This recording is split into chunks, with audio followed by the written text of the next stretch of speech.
Teman-teman sekalian saya dirahmati Allah, ketika kita bahas tentang penyembahan terhadap Allah Subhanahu wa Ta'ala, maka kita membahas bahwa ini adalah sebuah relasi yang seperti yang kita sampaikan. Ketika kita mengakui Allah adalah Tuhan dan kita adalah bagian daripada hambanya, maka tidak akan terjadi hubungan penyembahan kecuali dengan sebuah ketaatan. Maka Islam itu berasal dari kata aslama yang secara literally bermakna tunduk, patuh, taat. Ini adalah kata-kata Islam. Maka seperti apa yang dimaksud dengan penyembahan itu, kita juga sudah membahas bahwa ketaatan itu Allah gambarkan di dalam surat Al-Baqarah dalam satu framework yang sangat keren. Yaitu bagaimana Allah menyampaikan bahwa Allah ingin menjadikan seorang manusia, bukan seorang manusia, menjadikan manusia sebagai khalifah di atas muka bumi. Maka ini frameworknya. Jadi kalau misalnya kita ditanya, dalam framework apa sih sebenarnya, dalam gambaran besar apa sih sebenarnya ketaatan kita terhadap Allah Subhanahu wa Ta'ala, maka ketaatan kita dikerangkai dengan menjadi petugas Allah, yaitu bagaimana caranya kita memanajeri bumi ini yang telah diberikan oleh Allah Subhanahu wa Ta'ala. Dan ketika Allah memberikan kita sebuah tugas yang mulia menjadi khalifatul fil ard, menjadi khalifah di atas muka bumi ini, maka Allah juga memberikan kita beberapa pelajaran di dalam suratul Baqarah, yaitu tentang awal penciptaan manusia hingga turunnya ke dunia. Apa saja yang sudah kita bahas kemarin di surat Al-Baqarah ayat 30 sampai dengan ayat 38, kita sudah membacakan dan kita sudah sedikit mentadaburi artinya, dan kita coba ulang lagi pada hari ini supaya nyambung nanti pada pembahasan-pembahasan yang berikutnya. Pelajaran yang bisa kita ambil ada beberapa. Yang pertama, kita mempelajari bahwa yang namanya ilmu itu hanyalah milik Allah. Ketika Allah sampaikan wa 'allama Adamal asma'a kullaha, berarti Allah menyebut bahwa ilmu itu cuma datang daripada Dia. Dan itu secara konsisten disebut di dalam Al-Quran berkali-kali. Setiap kali Allah cantumkan kata ilmu, itu Allah senantiasa juga menegaskan bahwa itu pemberian Dia. Jadi ilmu itu bukan sesuatu yang didapatkan oleh manusia, tapi diberikan oleh Allah Subhanahu wa Ta'ala. Jadi kalau misalnya ilmu itu sebenarnya adalah milik Allah yang diberikan. Jadi kalau Allah tidak mau memberikan, ya berarti kita tidak bisa mendapatkannya. Karena ilmu itu hanya milik Allah Subhanahu wa Ta'ala. Ketika Allah kemudian mengajarkan kepada Adam ilmu-ilmu daripadanya, ini juga membuktikan ada satu hal yang berbeda antara manusia dengan malaikat. Yaitu adalah malaikat itu tidak bisa untuk belajar dengan kata-kata bahwa ketika malaikat disuruh untuk menyebutkan nama benda-benda, mereka katakan subhanaka la ilma lana illa ma 'allamtana. Kami tidak mempunyai pengetahuan apapun kecuali telah yang diilhamkan kepada kami, yang diinstal kepada kami. Maka malaikat mengakui bahwa mereka tidak punya kemampuan seperti Adam. Dan kita sudah tahu Adam diberikan kemampuan yang berbeda dengan makhluk-makhluk yang lain, yaitu adalah dia memiliki akal. Di antara seluruh makhluk-makhluk Allah, kita mendapati hanya dua yang disuruh untuk beribadah kepada Allah secara imani, yaitu adalah jin dan manusia. Wa ma khalaqtul jinna wal insa illa liya'budun. Kami tidak menciptakan jin dan manusia kecuali untuk beribadah kepada Allah. Artinya, jin dan manusia memiliki kesamaan, yaitu adalah akal, kemampuan untuk belajar. Yang malaikat ini tidak punya seperti manusia dan jin, yaitu akal yang akhirnya bisa menentukan sebuah pilihan. Kalau malaikat nggak ada pilihan, teman-teman sekalian. Kalau malaikat disuruh A, ya melakukan A. Kalau malaikat disuruh B, ya melakukan B. Tapi manusia dia bisa pilih. Kalau seandainya dia pilih untuk melakukan, itulah namanya ketaatan. Kalau dia pilih untuk tidak melakukan, itulah namanya pembangkangan.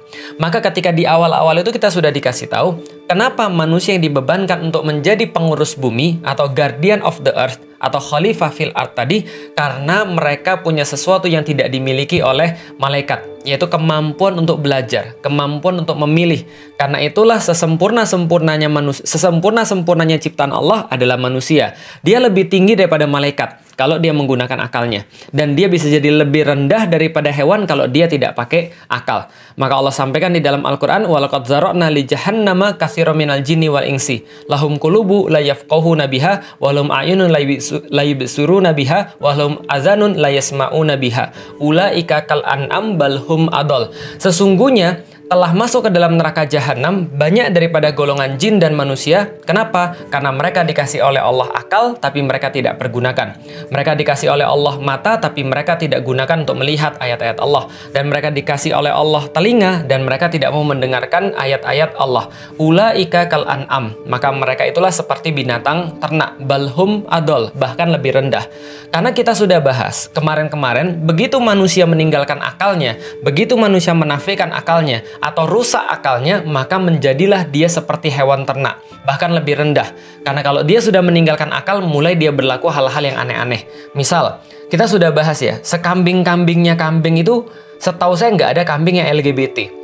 Tapi kalau manusia tidak menggunakan akalnya, maka dia berpikir bahwa bisa untuk menafikan hukum biologis, lalu kemudian laki-laki sama laki-laki, perempuan sama perempuan. Ini yang kita lihat. Ketika orang sudah hilang akalnya, maka orang tuanya sendiri bisa dia bunuh, maka anaknya sendiri bisa dia bakar, maka saudaranya sendiri bisa dizinai. Kenapa? Karena sudah hilang akal. Maka Islam sangat menghargai akal dan sangat menaruh akal di posisi yang mulia. Maka apapun makanan yang bisa menghilangkan akal itu kemudian Islam golongkan sebagai khamr, karena dia menghilangkan akal, sedangkan akal diperlukan untuk bisa beriman kepada Allah Subhanahu wa Ta'ala. Nah, maka kita lihat seperti itu, bahwa ketika orang itu punya akal, maka mereka menjadi seseorang yang mulia. Tapi apabila mereka tidak punya akal, maka mereka menjadi seseorang yang akan bermaksiat. Nah, itu yang kita lihat di dalam memahami tentang manusia ini, ketika dia itu mencoba untuk taat kepada Allah Subhanahu wa Ta'ala. Nah, maka pelajaran yang berikutnya, setelah Allah mengajarkan kepada Adam, setelah itu semua Allah buktikan, maka pelajaran yang kedua, Iblis menolak untuk melakukan perintah Allah. Ketika Allah katakan, wa idz qulna lil malaikati isjudu li Adam fasajadu illa iblis. Maka seluruh malaikat-malaikat diperintahkan, dan yang bersama dengan malaikat juga termasuk iblis. Iblis adalah bagian daripada jin, tapi dia bersama dengan barisan para malaikat, karena dia dulu juga beribadah kepada Allah dengan sangat tekun. Tapi ketika dia diuji dengan hal seperti ini, maka dia nggak mau. Kenapa dia nggak mau? Dia punya narasi sendiri. Allah nggak pernah ngajarin bahwa api itu lebih bagus daripada tanah. Allah nggak pernah ngajarin bahwa tanah itu lebih rendah daripada api. Tapi dia bikin narasi sendiri. Aku nggak mau sujud. Nah, kenapa? Khalaqtani min nar wa khalaqtahu min tin. Aku diciptakan daripada api, sedangkan dia diciptakan daripada tanah. Kenapa aku harus menyembah kepada dia? Padahal yang Allah minta bukan menyembah kepada Adam. Sujud kepada Adam sebagai bentuk penyembahan terhadap Allah Subhanahu wa Ta'ala. Maka iblis menolak. Ketika dia menolak itulah karena dia bikin narasi sendiri, dia sibuk dengan apa yang dia pikir sendiri, maka dia mulai melakukan sebuah kesombongan, merendahkan manusia. Dia merendahkan ciptaan Allah. Dia merasa lebih baik daripada Adam. Karena dia merasa lebih baik itulah kemudian Allah melaknatnya. Dan manusia kemudian diminta oleh Allah, uskun anta wa zaujukal jannah. Maka tinggallah kamu Adam bersama dengan istrimu di dalam surga. Maka semua itu kemudian disuruh pergi ke surga, tapi tidak boleh mendekati satu pohon. Wala taqrabah hadhihi syajarah. Dan kamu tidak boleh mendekati satu pohon ini. Tapi kita sudah tahu, akhirnya kemudian iblis menggoda Adam dan Hawa, dan mereka akhirnya jatuh ke dalam dosa. Ini pelajaran berikutnya yang sangat penting. Iblis sama Adam itu sama-sama punya kesalahan. Tapi mereka berbeda dalam merespon kesalahan. Lihat, kalau iblis ketika dia punya salah, dia merasa istikbar. Dia merasa takabur. Dia merasa bahwa dia harus punya alasan. Dia tidak mau kemudian mengkoreksi dirinya sendiri, tapi dia nyalain orang yang lain. Maka kemudian dia bilang, bukan saya nggak mau taat, tapi Adam itu yang kemudian saya nggak mau kepada dia. Kenapa? Karena dia dari tanah, aku dari api. Dia buat narasi sendiri. Maka dia merasa sombong. Dia salah, lalu dia sombong. Maka dia direndahkan oleh Allah Subhanahu wa Ta'ala. Dia merasa salah, dia merasa tinggi, dan dia direndahkan oleh Allah Subhanahu wa Ta'ala. Tapi beda dengan Adam. Ketika Adam ini kemudian salah, kemudian dia tahu dia salah, dia segera fatalaqqa Adamu mirabbihi kalimatin fataba alaih. Ketika itu kemudian Adam merasa dia salah, dia langsung menghambur kepada Allah, berbicara kepada Allah, Rabbana zalamna anfusana wa ilam taghfir lana wa tarhamna lanakunanna minal khasirin. Maka Allah mengangkat dia. Lihat bagaimana iblis, lalu kemudian salah, lalu kemudian sombong, lalu direndahkan. Adam salah, kemudian sadar, ngaku, lalu kemudian Allah tinggikan dia. Maka berlaku dalam kehidupan. Siapapun yang meninggikan dirinya akan Allah rendahkan. Siapapun yang merendahkan dirinya dengan bersujud kepada Allah, Allah akan tinggikan. Artinya ini adalah yang kita ambil. Pelajaran yang berikutnya, Allah tidak hanya memberikan ampunan, tapi Allah memberikan rohim kepada Adam, yaitu adalah dengan memudahkan kehidupannya setelah itu. Nah, setelah semua ini terjadi, pelajaran berikutnya yang kita tahu, maka Adam diminta untuk melakukan tugasnya. Wahai Adam, wahai Hawa, turunlah kalian semua ke muka bumi ini, bersama dengan iblis juga diturunkan di sana, setan juga diturunkan di sana, semuanya diturunkan dan semuanya harus tahu bahwa kalian musuh sebagian yang lain. Ba'dukum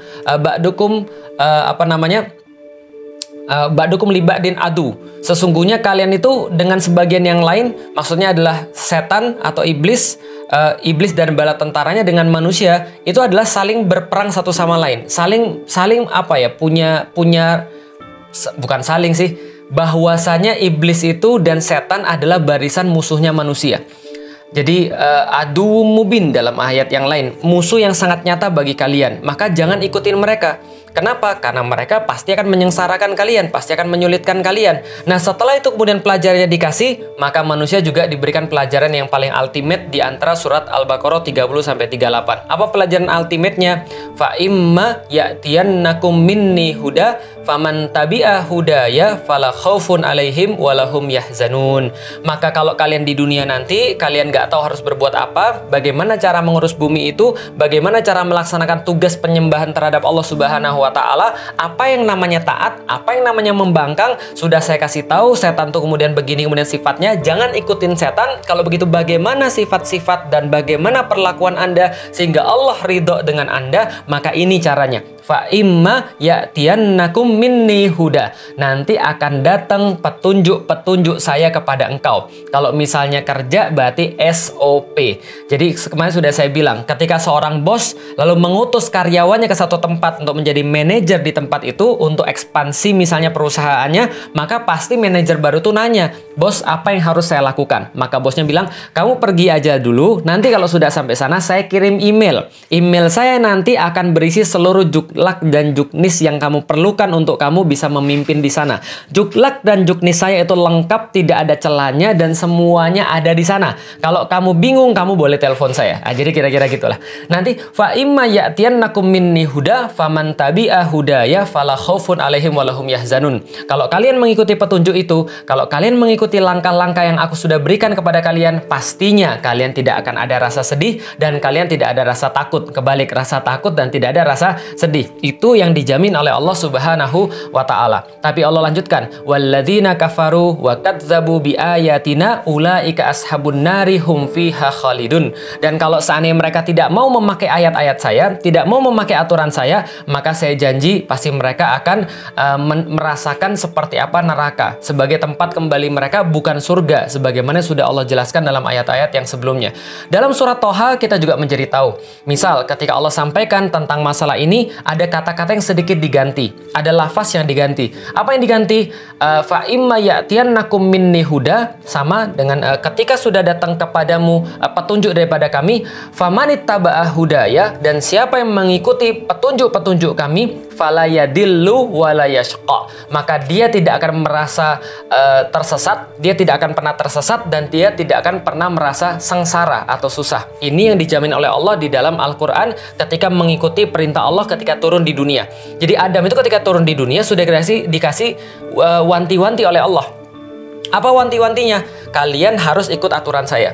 Kalau kalian nggak mau susah, ikut aturan saya. Kalau kalian nggak mau tersesat, ikut aturan saya. Kalau kalian nggak mau sedih, ikut aturan saya. Kalau kalian nggak mau khawatir, ikut aturan saya. Tapi kalau tidak mau, Allah jelaskan dalam surat At-Toha ayat berikutnya. Waman a'rada an dzikri fa innalahu ma'isyatan dongka. Maka siapapun yang tidak mau atau menolak aturan-aturan saya, siapapun yang tidak mau memakai seluruh apa yang saya telah turunkan kepada mereka, maka kami pastikan bagi mereka ma'isyatan dongka. Bagi dia yang menolak adalah Ma'isyah yang sempit, kehidupan dunia yang sempit. Dan ulama-ulama tafsir sudah sepakat bahwa mereka akan merasakan kesempitan di dunia dan juga kesusahan di akhirat. Ada yang mengatakan bahwa mereka akan mendapati bahwa kuburannya sempit, maksudnya itulah yang dimaksud dengan kehidupan akhirat yang sempit atau kehidupan di alam kubur yang sempit. Ada yang mengatakan tidak hanya itu, tapi mereka di dunia juga sudah dirasakan kesempitannya. Misalnya, ulama-ulama berpendapat, Ibnu Katsir berpendapat misalnya, bahwa mereka bisa jadi di dunia itu rasanya enak. Bisa jadi di dunia mereka tercukupi. Bisa jadi mereka di dunia itu pakai baju yang bagus. Mereka bisa jadi pakai mobil yang bagus atau pakai rumah yang bagus. Tapi mereka merasa sangat sempit, maka mereka kemudian bunuh diri. Ini yang terjadi. Ma'isyatan dongka, termasuk nggak nikah-nikah, itu juga sama, enggak. Jadi itu adalah siksaannya jomblo gitu kan ya. Tapi yang jelas adalah ketika kemudian mereka ini nggak pakai aturan Allah, maka kesulitannya bukan untuk Allah. Karena Allah nggak perlu siapapun. Yang perlu adalah kita. Yang perlu aturan tuh kita. Yang perlu cara menjalankan tugas tuh kita. Yang perlu membuktikan dengan ketaatan tuh kita. Maka Allah katakan, waman a'radu an zikri fa innalahu ma'isyatan dongka. Siapa yang kemudian menolak ayat-ayatku, bagi mereka penghidupan dunia yang sempit. Tapi nggak selesai sampai di sana. Ada yang lebih ngeri daripada itu. Apa yang lebih ngeri daripada itu? Ayat yang selanjutnya. Wa nahsyuruhu yaumal qiyamati a'mah, dan mereka akan dikumpulkan di hari kiamat dalam keadaan buta. Dan diceritakanlah bagaimana kisah orang buta ini ketika menghadap Allah Subhanahu wa taala. Dia berteriak pada saat itu. Anda coba bisa bayangkan, pernah nggak Anda tidur dalam keadaan kemudian situasi normal, yang jelas pasti ada cahaya walaupun remang-remang dari luar. Tiba-tiba tengah malam pas Anda bangun, itu tiba-tiba semua gelap. Dan kita saking takutnya, karena kita merasa bahwa kita sudah buta, karena kita merasa sudah buka mata tapi nggak bisa ngelihat apapun, kita teriak. Kalau anak saya teriak, Umi, gitu kan ya. Anak saya teriak, Abi. Kenapa? Karena dia merasa bahwa dia nggak bisa ngelihat apa-apa. Dia merasa sangat-sangat kaget. Dia merasa sangat-sangat shock gitu kan ya. Maka dia teriak, Abi, Umi, dan segala macamnya. Kenapa? Karena dia stres. Anda bisa bayangkan? Anda merasa bahwa Anda kemudian beres masalahnya, tiba-tiba dibangkitkan di hari kiamat, Anda nggak bisa ngelihat apapun. Ngomong-ngomong teman-teman sekalian, orang yang bisa ngelihat saja di hari kiamat itu tergoncang. Apalagi orang nggak bisa melihat. Orang disuruh pergi ke satu tempat di yaumil kiamat, itu yang ngelihat aja belum tentu nyampe. Apalagi orang-orang yang nggak ngelihat. Maka orang-orang nggak bisa melihat ini, ketika mereka dikumpulkan dalam keadaan buta ini, mereka semua berteriak kepada Allah. Qala Rabbi lima hasyartani a'mah. Wahai Tuhanku, kenapa aku dikumpulkan dalam keadaan buta? Lima hasyartani a'mah wa qad kuntu basirah. Padahal dulu kami bisa melihat. Padahal dulu kami melihat dengan mata kami. Kenapa kami sekarang buta? Kemudian Allah katakan, qala kadzalika atatka ayatuna fanasitaha fakadzalikal yauma tunsa. Begitulah kalian, telah datang kepada kalian ayat-ayat kami dan kalian lupakan semua itu. Dan begitulah juga hari ini kalian dilupakan oleh Allah Subhanahu wa taala. Kalau dilupakan manusia masih enak. Bagaimana dilupakan oleh Allah? Kalau dilupakan oleh Allah di yaumil kiamat pula, ini yang kemudian sangat mengerikan. Begitulah kalian, kata Allah. Atatka ayatuna fanasitaha. Ketika datang di dunia, ayat-ayat kami, di mana kalian bisa baca itu, di mana kalian bisa mikir dengan itu, di mana kalian bisa dengar itu, dan kalian bisa melakukan apapun yang diperintahkan di dalamnya, fanasitaha. Dan kalian melupakannya. Kalian baca, tapi kalian nggak mau melakukan. Kalian tahu itu dari Allah, tapi kalian anggap remeh. Kalian baca, tapi Anda bilang, ini sudah nggak relevan lagi dalam kehidupan kita. Fanasitaha, dan kalian pinggirkan dalam kehidupan kalian, dan kalian sengaja untuk lupakan. Kadzalikal yauma tunsa. Maka seperti itu pula hari ini kalian dilupakan oleh Allah Subhanahu wa taala.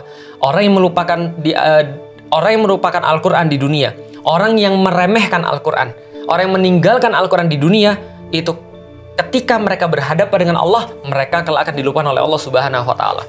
Dan teman-teman tahu, apa siksaan paling besar bagi seorang anak? Siksaan paling besar bagi seorang anak bukan dimarahin, bukan dipukul. Siksaan terbesar bagi seorang anak adalah ketika dia dicuekin oleh bapak ibunya. Gak diajak ngobrol, dilihat pun enggak didengerin, seolah-olah dianggap nggak ada. Maka Allah katakan di dalam Al-Quran, Allah lupakan mereka, Allah nggak mau ngelihat mereka, Allah nggak peduli pada mereka. Sedangkan hari itu, Maliki Yaumiddin. Hari itu hanya milik Allah Subhanahu wa ta'ala. Karena mereka melupakan Al-Quran. Kenapa mereka melupakan Al-Quran? Mereka menganggap ada yang lain yang lebih hebat. Mereka menganggap ada yang lain yang lebih bagus. Mereka merasa pikiran mereka lebih cocok untuk di dunia ini. Mereka merasa aturan-aturan yang lain lebih pantas daripada aturan Allah di dunia ini. Maka begitulah mereka dilupakan oleh Allah Subhanahu wa Ta'ala karena mereka melupakan Allah. Padahal aturan itu untuk apa? Aturan itu untuk siapa? Ya aturan itu untuk manusia sendiri. Kenapa? Karena manusia yang memerlukan aturan itu. Kan kita sudah sampein. Kalau ceritanya dari awal, kita sudah sampai pada satu kesimpulan ketika kita bahas tentang keimanan bahwa Al-Quran pasti benar. Maka informasi-informasi Al-Quran itu adalah informasi semuanya kebenaran. Tentang bagaimana kita diciptakan, tentang bagaimana kita kemudian mendapatkan pelajaran di surga, tentang bagaimana kita mengenal musuh kita yaitu adalah syaiton. Bukan musuh kita bukan manusia sendiri, tapi musuh kita adalah syaiton, musuh kita adalah iblis. Maka kita sudah mengenal, Allah sampaikan, jangan ikut-ikutan mereka. Dan kami akan turunkan kepada kalian sebuah petunjuk nanti untuk kepentingan kalian. Kan kalian sendiri yang perlu untuk melaksanakan tugas di dunia. Supaya apa? Supaya Allah bisa kembalikan kalian ke tempat kampung halaman kalian, yaitu di surga. Lalu kemudian kita bilang, iya ya Allah, bala syahidna, benar kami mengakui semuanya ya Allah. Kami nggak sabar untuk turun ke dunia ya Allah, melaksanakan tugas kami sebagai khalifatul fil ard, sebagai khalifah di atas muka bumi ini. Tapi ketika kita diturunkan, apa yang terjadi? Kita semua lupa. Kita semua mengabaikan. Kita semua nggak peduli dengan apapun yang terjadi. Lalu kemudian ketika Al-Quran turun, Al-Quran sudah ngomong, kita bilang, itu kan dulu. Sekarang kan enggak. Ketika Al-Quran misalnya nyuruh perempuan muslimah untuk nutup aurat, kita dengan segala cara bilang itu nggak wajib. Padahal jelas-jelas wajib. Padahal jelas-jelas kemudian ahli tafsir mengatakan begitu. Tapi kita dengan pongahnya, kita dengan arogannya mengatakan bahwa itu bukan lagi relevan dengan zaman sekarang. Ketika Al-Quran nyuruh kita, ngatur kita bahwa orang muslim itu dipimpin oleh orang muslim sendiri. Sebagaimana kalau sholat itu yang mimpin ya pasti imamnya muslim. Tapi kemudian kita dengan pongahnya, dengan sombongnya, dengan kemudian sangat-sangat sok taunya mengatakan bahwa itu kan zaman dulu. Sekarang Al-Quran sudah tidak relevan lagi untuk mengatur masalah kepemimpinan. Terus di mana letak kemudian penyembahan terhadap Allah Subhanahu wa Ta'ala? Ketika seorang budak sudah merasa lebih tahu daripada majikannya. Ketika seorang pesakitan merasa lebih pintar daripada dokternya. Ini kemudian menjadi masalah besar. Dan orang-orang mulai kemudian melihat apa ya?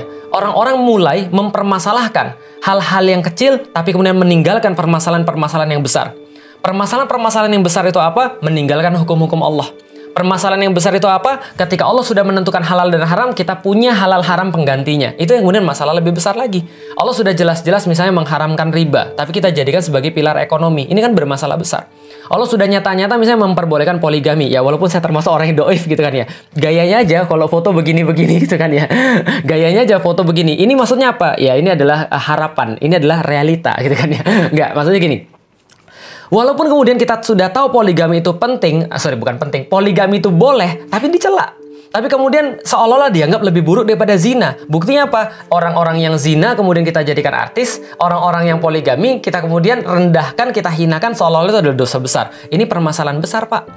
Makanya ketika Allah sampaikan di dalam Al-Quran, waman a'rada an dzikri, siapapun yang menolak aturan-aturanku, fa innalahu ma'isyatan dongka, maka bagi mereka kehidupan di dunia yang sempit. Kenapa? Karena Allah sudah kasih tahu, saya yang nyiptain kamu, saya nyiptain manusia, saya paling tahu tentang manusia. Maka pengetahuan saya tentang manusia itu bagaimana cara untuk menjaganya, sudah ada manual instructionnya, sudah ada kemudian buku untuk mengaturnya. Apa buku itu? Namanya Al-Quran yang memuat huda. Syahrul Ramadan alladzi unzila fihil Qur'an hudalin nas wa bayyinatin minal huda wal furqan. Sesungguhnya di bulan Ramadan ini diturunkan Al-Qur'an yang di dalam Al-Qur'an itu ada huda, petunjuk buat manusia bagaimana cara hidup di dunia yang benar. Kalau mereka nanti mau nikah, bagaimana caranya? Kalau mau nyari pasangan, bagaimana caranya? Mau nyari rumah, seperti apa caranya? Mau kemudian ibadah, bagaimana caranya? Sujud yang benar, kayak apa caranya? Lalu kemudian segala macamnya ada di dalam Al-Qur'an. Maka Al-Quran mengatur semua keperluan hidup manusia. Secara kemudian dari yang paling detail, dari yang paling kecil, sampai yang paling rumit, sampai yang paling besar. Maka Islam punya aturan semuanya. Yang insya Allah akan nanti kita bahas besok tentang bagaimana Islam itu adalah sebuah agama yang syumul, adalah agama yang menyeluruh. Islam punya aturan terhadap banyak hal yang kemudian menjadi keperluan kita. Suatu waktu saya punya seorang kakak angkat namanya Mas Jaya Setiabudi, ada di internet juga, ada di Instagram juga, sering ngisi tentang bisnis. Saya tanya, Mas dulu kenapa milih Islam Mas? Kenapa masuk Islam? Karena dia juga mu'alaf. Lantas dia bilang gini, ya saya tuh sederhana aja, karena saya tuh adalah sudah terbiasa buat sistem buat UKM. Lalu dia bilang, kalau di dalam Islam ini aturannya tuh banyak dan aturannya rumit, aturannya lengkap. Nggak mungkin yang buat agama ini main-main. Wah, saya bilang iya juga ya. Itu sederhana seperti itu. Bahwa karena Islam ini punya aturan yang lengkap, maka nggak mungkin yang buat tuh main-main gitu loh maksudnya. Nah, maka mudah-mudahan kita menjadi seseorang yang meyakini bahwa keperluan kita untuk menaati Allah bukan keperluan Allah untuk kita taat kepada Dia. Mudah-mudahan kita termasuk orang-orang yang senantiasa ikhlas untuk taat pada Allah, bukan hanya taat secara membabi buta, tapi taat karena pengetahuan. Wallahu a'lam bishawab. Assalamualaikum warahmatullahi wabarakatuh.